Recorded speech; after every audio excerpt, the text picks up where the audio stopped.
somewhere in Doha amidst the glitzy hotels, the incongruous liquor stores, the beachfront developments, perhaps near the Formula One racetrack, or a cheesecake factory outpost, or the World Cup stadiums, is the political headquarters of Hamas.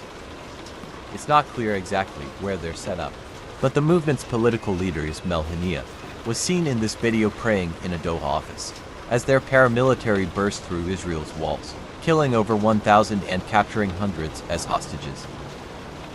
Yet no matter where in Doha, this is just miles away. Live almost 10,000 US military members. At a looted airbase, troops later loaded up C-17s with bombs, which were flown to Cyprus, then to Israel to be handed over to the IDF, and eventually used as part of their brutal invasion of Gaza, on a mission to exterminate Hamas. Crucial components of opposing sides of the same conflict took part just a taxi ride away from each other. The fact that members of such clear-cut enemies, each engaged in conflict with the other, could plausibly brush shoulders in the supermarket is clearly bizarre. The US presence comes with deep Qatari support. Al-Udeid has long been the forward operating base of US Central Command, meaning it is essentially the headquarters of the military's operations. In the Middle East, Qatar actively sought the US presence. The military has been there for more than 2 decades, and already has an agreement for a decade more. Yet Hamas is also there with Qatar's blessing. The movement was invited to set up their political office in 2012. In fact, Qatar reported covertly competed with the UAE to get it. And Qatar has even maintained a unique form of aid to Gaza by financing the salaries of public sector employees in the Hamas-run government to the tune of $30 million per month. And this is far from the only instance of individuals who elsewhere have been at opposing ends of artillery fire, coexisting peacefully in Doha. The Taliban, who the US fought for 2 decades in Afghanistan, also opened an office in the city in 2013, also at the invitation of the Qatari government. The unrecognized Turkish Republic of Northern Cyprus has an office, a mere 10-minute walk away from the embassy of Cyprus, whereas on the island itself, the two nations are separated by a miles-long, demilitarized zone patrolled by UN peacekeeping units. And perhaps most crucially and tenuously, Saudi Arabia and Iran, which are engaged in a decades-long proxy war through support of various opposing militant groups across the Middle East. Each have an embassy in Doha and each, at least at the very moment, maintain active diplomatic relations with the Qatari government. These incongruities are not the byproduct of sloppy foreign policy. Rather, they are the core of Qatari foreign policy. The nation believes that through neutrality, they can find strength, extending beyond their natural potential. For counterintuitive, rather convoluted reasons, Qatar sees inserting itself in the middle of conflicts as a key way of keeping out of them. They're trying to become the Switzerland of the Middle East, maintaining a staunch interpretation of neutrality in regional conflicts, then taking that yet another step further by capturing every opportunity to insert themselves in the middle of everyone else's business. After all, the Middle East is a conflict-prone region with a few overwhelming regional powers, generating swift currents capable of pulling weaker powers into their wars. And there are few nations more naturally weak than Qatar. To start, it is next to no fresh water. No matter how tightly you zoom into the peninsular country, slightly smaller than Connecticut, you won't find a single river or naturally occurring lake. Rain here is measured in millimeters, as on average, the country receives less than a centimeter of precipitation a year, making the sun-baked, desolate desert country the world's 4th driest. So instead, they've invested in these desalination plants, deep bore wells and massive human-made reservoirs, which extract, treat, and store the precious water that makes life here possible. Such processes, of course, are extremely expensive, just not for Qatari citizens, who enjoy free water utilities, and thus rack up some of the highest domestic water use per capita in the world. This heavy demand pushes a strained supply, to the point that Qatar ranks somewhere in the top 5 most water-stressed countries every year.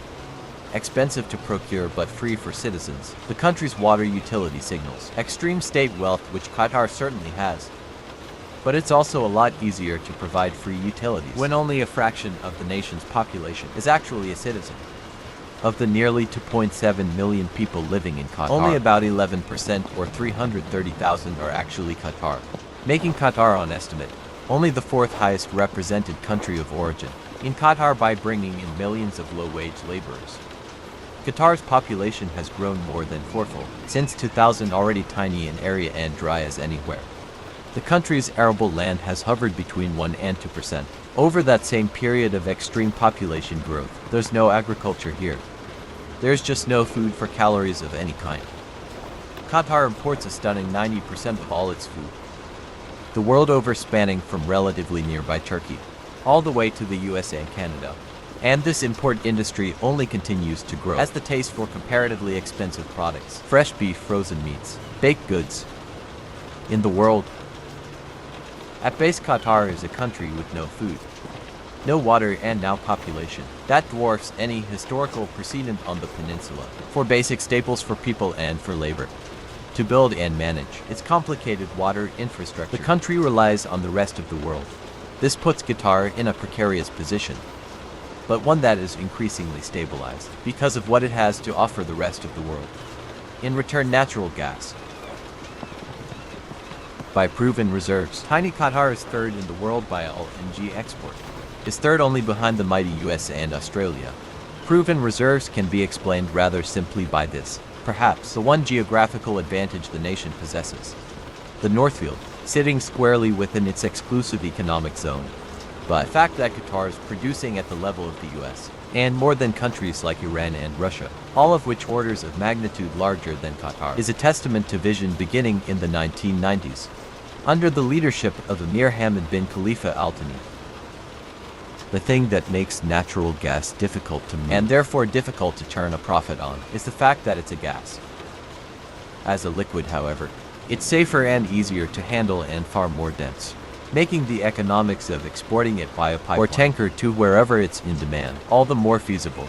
But turning natural gas into liquid natural gas takes a ton of upfront investment, requiring processing plants, pipelines, and, in the case of a country far from where the demand lies, expensive refrigerated tankers. Undeterred, in 1996 the Emir commissioned a city, an industrial center, to facilitate such processes and ship gas to faraway East Asia. Straight north of Doha is Ras Laffan, formerly a quiet, shallow port with modest pearling potential. I guess they never miss. Dotting the coast is a who's who of Trojans. Qatar Gas, the UAE's Dolphin Energy, along with some of the world's most recognizable, namely Chevron and Shell today, with 6 high-capacity production facilities, or mega trains, and 8 lower output trains. This formerly unpopulated corner of Qatar produces 77 million metrotons per year, with more production facilities on the way, a figure that nearly matches the next 3 highest producing countries combined. It is, of course, natural gas that explains the country's explosive population growth, its building boom, and the rise of its shining capital city Doha. It's also natural gas that explains Qatar's absurd GDP per capita growth that outpaced all other countries from 2000 to 2010. And it's natural gas to provide Qatar the finances to turn from regional afterthought to global player, but it was never gas alone. There are plenty of regional neighbors that have a near identical history. Kuwait, Bahrain, Iraq, Azerbaijan, and others are home to prodigal amounts of fossil fuels, yet none of them have even come close to matching the geopolitical strength and influence of Qatar. The nation's singular status was once again no.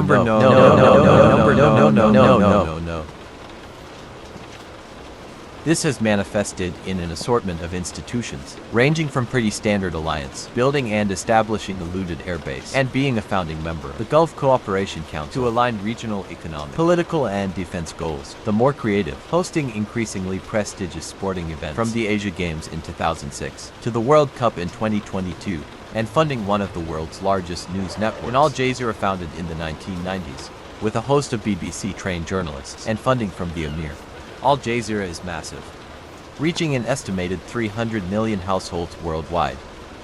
It's also trusted in a region where most available news is strictly state-controlled. Al Jazeera, especially on topics not dealing with Qatar, offers a more balanced, nuanced view. Something that has frustrated Middle Eastern royal families, something that the Middle Eastern public has come to appreciate. Associating Qatar less is a puppet for American military power in the region, but as a purveyor of the only trusted news source on regional issues. growing alongside the news network in size and since the mid-1990s is the nation's airline. Qatar Airways, that is one Skytrax, his World Best Airline Award, 7 separate times since 2010. Fully owned by the state, Qatar Airways simply executes their on-time safe, clean, modern. Oh my God. But the country, the list of institutions goes on. There's PSG, the Parisian football giant that the country purchased and has pushed to the heights of Europe through their investment in players. There's Heathrow Airport, the Shard, and thousands of other real estate projects, from high-rises and castles to industrial parks, that the country's bought up and built out across Britain. From media and entertainment to real estate and travel, Qatar's popped up everywhere, providing services people have come to rely on and hopefully associate with. The tiny nation, making it in the world's eye irreplaceable, indispensable, and therefore untouchable. This brand building made meaningful strides toward cementing Qatar's singular status, yet to truly counteract its natural fragility and vulnerability to subservience, it needed to enter the political realm. It developed its foreign policy of neutrality, distinguishing itself from its regional neighbors, and that's where things got difficult.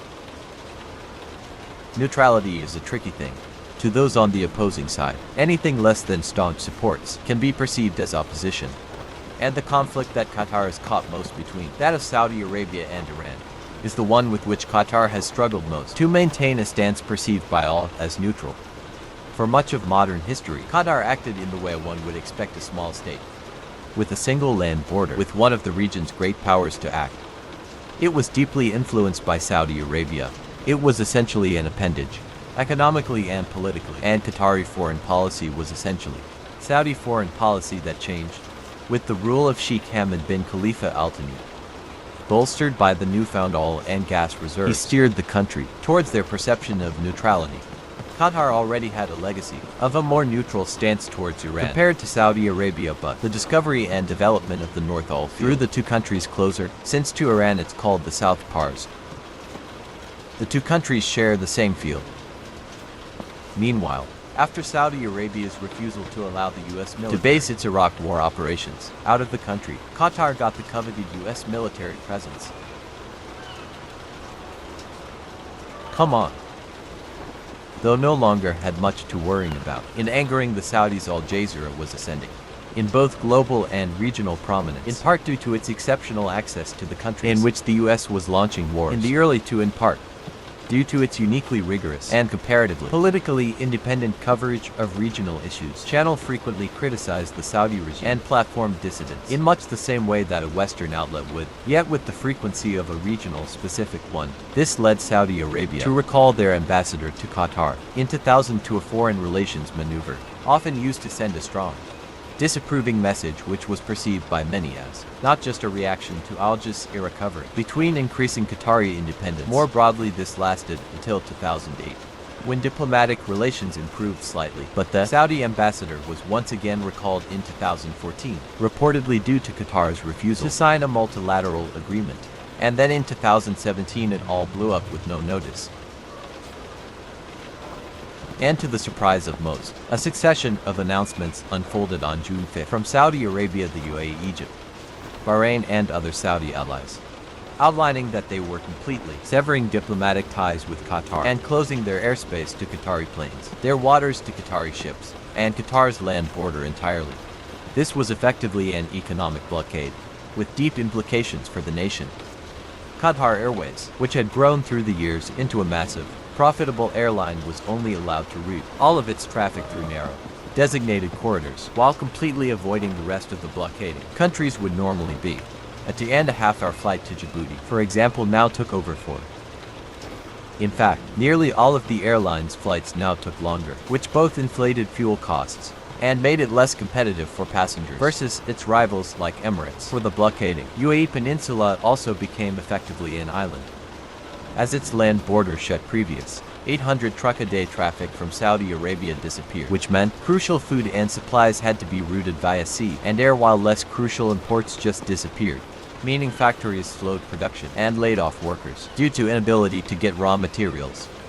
The blockading group had 13 key demands, but the core components were Qatar reducing their relations with Iran, completely shuttering Al Jazeera, and just generally getting in line with the group's foreign policy. Qatar rejected the demands, then rejected the softer second round of demands, then just kept refusing and refusing for years too. The blockade stretched on. Perversely, the blockade and Qatar's refusal to concede led to the reverse of the effect the Gulf bloc desired. They were worried about Qatar's growing independence, yet through isolation, pressure Qatar to become more independent. In particular, the nation developed deeper economic ties with Iran and Turkey, meaning they were doing the opposite of what the blockading group demanded, and also made accelerated strides towards self-sufficiency. Analysts agree if anyone won the blockade, it was Qatar. They didn't bend to really any of the blockading group's demands. Essentially, its only concession was to drop the WTO and ICO lawsuits it had initiated in response to Saudi Arabia's airspace restrictions, which of course were only started due to the blockade. This means Qatar successfully navigated to the exact position it sought. It is self-sufficient, geopolitically independent, and through that, it's increasingly indispensable to others. Iran is one of the most relevant states to global geopolitics, and especially geopolitical risk these days. For decades, tensions have escalated due to its advancing nuclear program, its covertly developed weaponry under the guise of nuclear energy research. This has been met with near universal condemnation by the international community, manifested through brutal sanctions that have significantly isolated the nation from the world. Beyond, in fact, until the response to Russia's invasion of Ukraine, Iran was the most sanctioned country in the world, even more so than North Korea. Despite this isolation, Iran is still a significant regional power. It has a massive population of 88 million people, making it the 17th largest country in the world, and has a fairly developed, diverse economy, undergirded by a notably well-educated populace that excels in the sciences. That means the nation has a decently robust, self-sufficient domestic economy that generates revenues for the government and a fairly advanced weapons manufacturing industry, and this combination has served as a key enabler of the nation's role in financing and developing belligerent groups around the region. Notably, Iran is believed to be potentially the primary source of Hamas's strength through money and weaponry donations, and it goes beyond that. Hezbollah is funded by Iran. The Assad regime in Syria is funded by Iran. Basically, whatever Iran does is the opposite of the US's foreign policy interests. Largely as a result of this, the US does not have any diplomatic relations with Iran. That means there are zero official, private channels with which the two countries can directly communicate. Perhaps more importantly, there's also zero relationship of trust between the two governments. That's a risky situation for both nations, when they're each some of the most militarized forces in the Middle East, and presents ample opportunity for snowballing, and each country knows this. That's of course where Qatar comes in.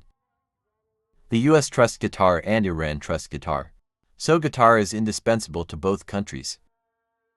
And it's the same situation with Hamas or Hezbollah, or countless other isolated groups or nations. The mutual trust is of enormous value to each, because each has numerous things they want out of the other party. They just lack an effective way of negotiating.